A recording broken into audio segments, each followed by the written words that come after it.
আল্লাহ পাক রব্বুল আলামিন বলেন, ইয়া আইয়ুহাল্লাযীনা আমানুস্তাঈনু বিস-সাবরি ওয়াস-সালাহ। হে মুমিন, তোমরা সাহায্য প্রার্থনা করো সবর ও সালাতের মাধ্যমে। ইন্নাল্লাহা মা'আস-সাবিরিন।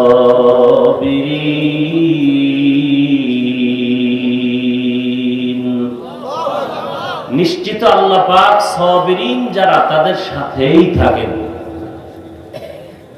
নবীজি বলেন, লা তাআতা লি মাখলুক মাইয়ুরিদিল্লাহু বিহি খাইরান ইউসিব মিন। আল্লাহ যাকে বেশি ভালোবাসেন, মহব্বত করেন, তাকে মুসিবতের দ্বারা পরীক্ষা নেন। এ হলো আয়াত হাদিসের তরজমা। আল্লাহ পাক রব্বুল আলামিন আয়াত এবং হাদিসের তরজমার দ্বারা যেটা আমরা অনুমান করতে পারলাম এবং আল্লাহ আমাদেরকে বুঝাতে চান, এক নাম্বার কথা হলো মুমিনদেরকে বলেছেন, কোন বেঈমানকে বলেন নাই।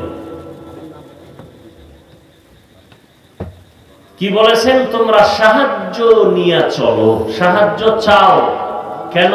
সাহায্য ছাড়া দুনিয়াতে অন্যের সহযোগিতা ছাড়া চলা যাবে না।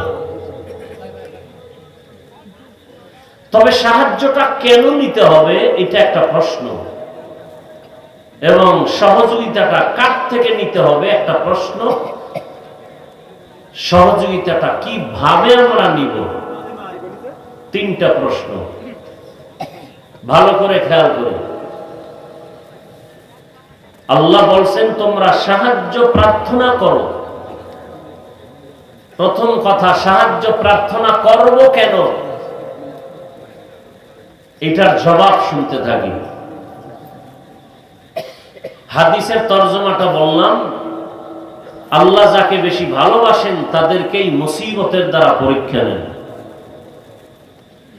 দুনিয়াতে আল্লাহ পাক যাহা কিছু সৃষ্টি করেছেন এগুলোকে আল্লাহ কোরআনের ভাষায় এক বচনে বলে মখলুক, বহু বচনে বলে মখলুকাত। বাংলায় বলে সৃষ্টি, বানানেওয়ালা খালেক আল্লাহ হলেন স্রষ্টা। জবান খুলে একটু বলবেন, ওই স্রষ্টা বা খালেক আল্লাহ কতজন? ভাই মোবাইল বন্ধ করেন। আল্লাহ কতজন? একজন। আল্লাহর সহযোগিতায় আছে কয়জন? কথা বলেন না কেন ভাই? আল্লাহ যে এক বললেন, কোন দিক থেকে এক? একটু আবার বলেন, কোন দিক থেকে আল্লাহ এক বলেন? এটাও বলতে আপনার খুব পেরেশানি লাগতেছে। আল্লাহ যে এক, কোন দিক থেকে এক? সব দিক থেকেই। কেমন এক? যার সাথে কোনো দুই নাই, যার সাথে কোনো দুই নাই। তিনি রিজিক দেওয়ার বেলায়ও এক, সম্মান দেওয়ার ক্ষেত্রেও তিনি এক, হায়াত দেওয়ার ক্ষেত্রে তিনি এক। কথা ঠিক? তার সহযোগিতায় কেউ। এই যে এক আল্লাহ ছাড়া যা কিছু আছে এগুলোকে বলে মখলুক বা মখলুকাত।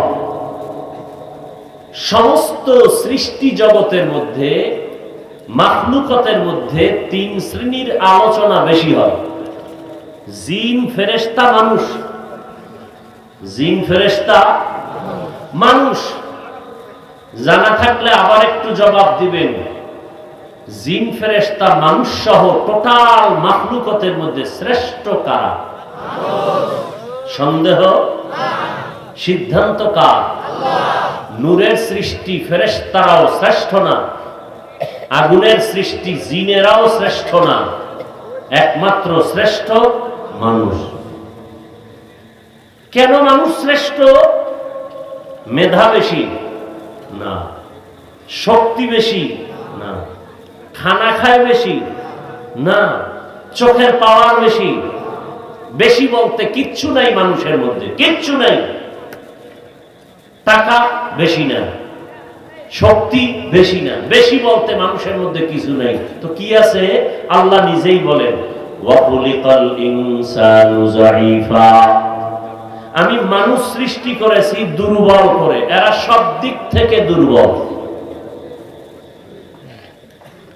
মানুষের মতো দুর্বল কোন প্রাণী আল্লাহ বানান নেই। কেমন দুর্বল? মশার কাছেও দুর্বল, মাছির কাছেও দুর্বল, পিপলিকার কাছেও দুর্বল। মানুষের হাতে বানানো বস্তুর কাছেও মানুষ দুর্বল। যেমন মানুষ হাতে বানায় 2 টাকা দামের একটা ব্লেড, ব্লেড চেনেন তো? বলেন তো ব্লেডের কাছে মানুষ দুর্বল কিনা? আল্লাহ বানানো ক্ষুদ্রতম প্রাণী পিপলিকার কাছেও মানুষ দুর্বল। মানুষের হাতে বানানো পাতলা 2 টাকা দামের ব্লেড, এর কাছেও মানুষ দুর্বল। এক কথায় মানুষের মতো অসহায় দুর্বল কোন প্রাণী নাই। কোন সন্দেহ? বুঝার কথা বুঝেন, শুনিয়েন না, বুঝেন।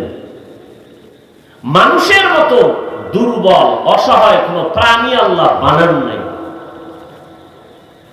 মেধার বেলায় দুর্বল, খানার বেলায় দুর্বল, চোখের চাহনির বেলায় দুর্বল। রাতের আঁধার আমরা তাকায়া কিছু দেখি না, কিন্তু রাতের বাতি যখন বন্ধ হয়, কুকুরে অনেক দূরে দেখে, বিড়ালে অনেক দূরে দেখে। তাহলে আমাদের চোখ দুর্বল, বিড়ালের চোখ অনেক পাওয়ারওয়ালা। কি সত্য কথাটা স্বীকার করতে কষ্ট হয়? আমরা চোখের চাহনির বেলায় দুর্বল, খানার বেলায় দুর্বল। ঢাকা চিড়িয়াখানা লেখা আছে একটা বাঘের প্রতিদিনের খাদ্য 17 কেজি গোশত।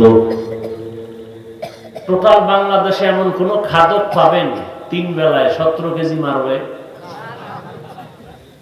আছে? না পারলেও ধাক্কা ধাক্কি কম করে না। এই মামলা হামলা তো এগুলোর জন্যই তো। বেশি খেতে চায়, বেশি বাঁচতে চায়, বেশি বাঁচার চিন্তা পশু, বেশি খাওয়ার চিন্তা পশু। এটা মানুষের হতে পারে না। তো মানুষ আবার সেই পশুর চরিত্র নিছে কেন? এটা পশুর চেয়ে খারাপ। বেশি খেতে চায় পশু, এজন্য নিজেরটাও খায়, অন্যেরটাও খায়, হাঁটে আর চাটে। আর বেঁচে থাকতে চায় পশু। আর মানুষকে আল্লাহ পাক বানাইছেন দুনিয়াতে 1 সেকেন্ডের ভরসা নেই। কুমিল্লা দেখছেন না, ট্রেনে বাসের ধাক্কা, জায়গায় মানুষ মরে গেল। ঈদের জামা কাপড় গুলো পরে আছে, কোথায় আনন্দ? সব